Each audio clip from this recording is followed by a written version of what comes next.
You know, when you think of legendary generals from World War II, one name always comes up: Erwin Rommel, the Desert Fox. He was this brilliant, daring commander, so respected that even his enemies, guys like Churchill, admired him. When he showed up in North Africa in 1941, he just completely flipped the script, and he quickly became Hitler's favorite general. But it all ended in a total crushing defeat. So that's the big question, right? How in the world did the Allies manage to beat the guy who seemed completely unstoppable? Let's dive in and unpack one of the most famous and frankly fascinating campaigns of the entire war to figure it out. Okay, so to get our bearings, here's a quick look at the timeline.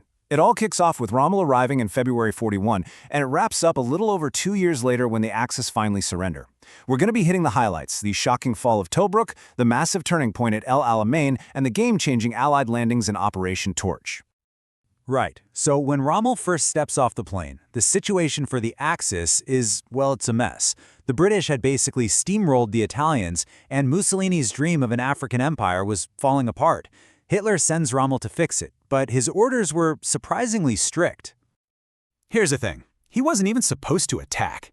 His new command, the Afrika Korps, was officially just a Sperrverband, which basically means a blocking force. His orders from the top brass were crystal clear: you are here to dig in, defend, and stop Italy from completely collapsing. That's it. But this is Erwin Rommel we're talking about. He reads his orders and finds this tiny little loophole. They said no major advances except for reconnaissance. So he took the word reconnaissance and, well, let's just say he stretched it a little bit. In March 1941, completely against his orders, he went on the attack. And the results were absolutely incredible.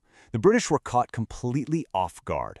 Rommel's Ghost Division, which got its name for popping up where no one expected it in France, did it again. He zipped around their defenses, caused total chaos, and sent the British Eighth Army running. He even managed to surround the super important port of Tobruk. Now, his own generals were furious with him, but Hitler? Oh, Hitler loved it. The legend of the Desert Fox was born. So this kicks off this brutal, back-and-forth seesaw war across the desert. And nothing, I mean nothing, captures that feeling better than this one crazy gamble Rommel took, which became known as the dash to the wire. This moment is a perfect snapshot of two totally different styles of command. You've got Rommel leading from the very front, totally out of radio contact with his own headquarters, just racing for the Egyptian border. And on the other side, you have the British commander, Auchinleck, who stays calm and just figures there's no way this guy has enough fuel. He has to be overstretching. So he tells his troops, just hold the line. And guess what? Auchinleck was 100% right. This is so important. Rommel's greatest strength, his sheer audacity, ran headfirst into his biggest weakness: logistics. His tanks literally sputtered to a halt because they ran out of gas. The gamble was a bust, and he had to retreat all the way back. But you can never, ever count Rommel out. By the middle of 1942, he's back. He launches another one of his brilliant attacks, outfoxes the Allies, and then he pulls off the biggest victory of his career. He captures Tobruk, this fortress that had held out against him for 9 months. It fell in just 2 days. For Germany, this was the absolute peak of the war in Africa.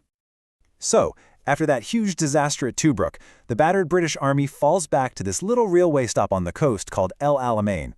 This is where the seesaw finally grinds to a halt.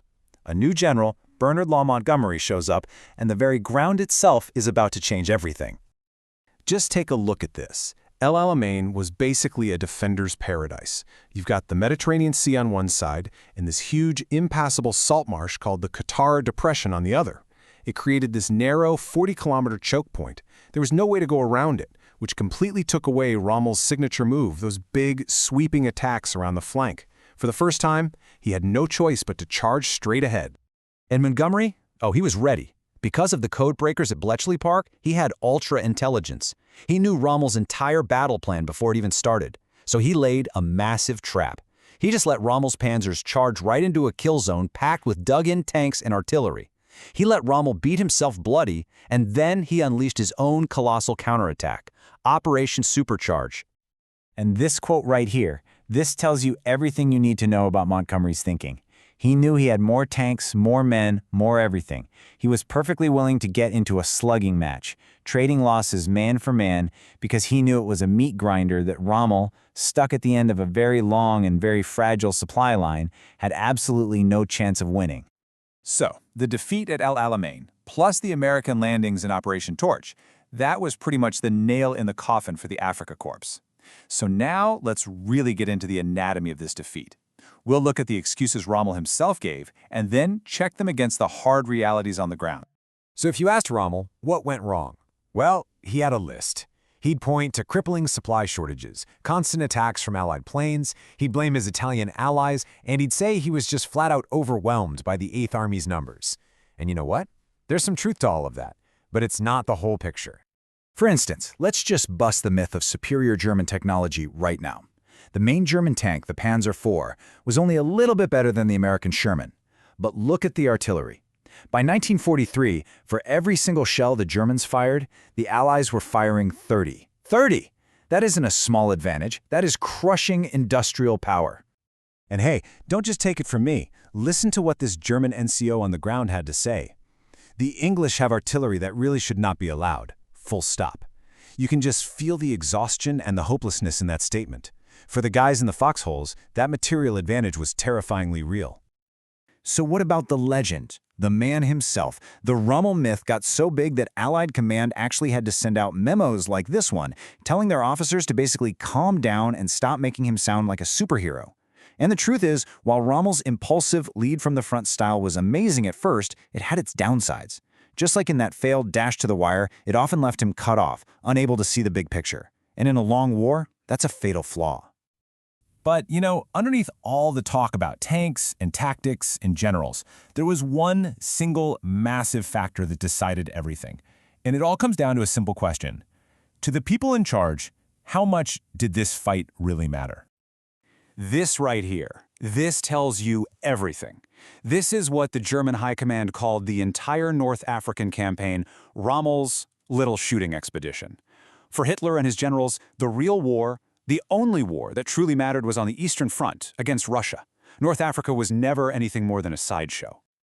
Okay, now flip that coin. Look at how the British saw it. For Churchill, who had seen nothing but defeat after defeat, winning in North Africa was everything. It was a political necessity. He famously said, "Rommel, Rommel, what else matters but beating him?" The Allies poured everything they had into that theater because for them, it wasn't a sideshow, it was the main event. And that really brings us to the big, final question, doesn't it? When you stack it all up, the razor-thin supply lines, the overwhelming Allied industrial might, and most critically, the fact that his own bosses saw his war as a distraction, you just have to ask, for all his genius and all his daring, was the Desert Fox fighting a war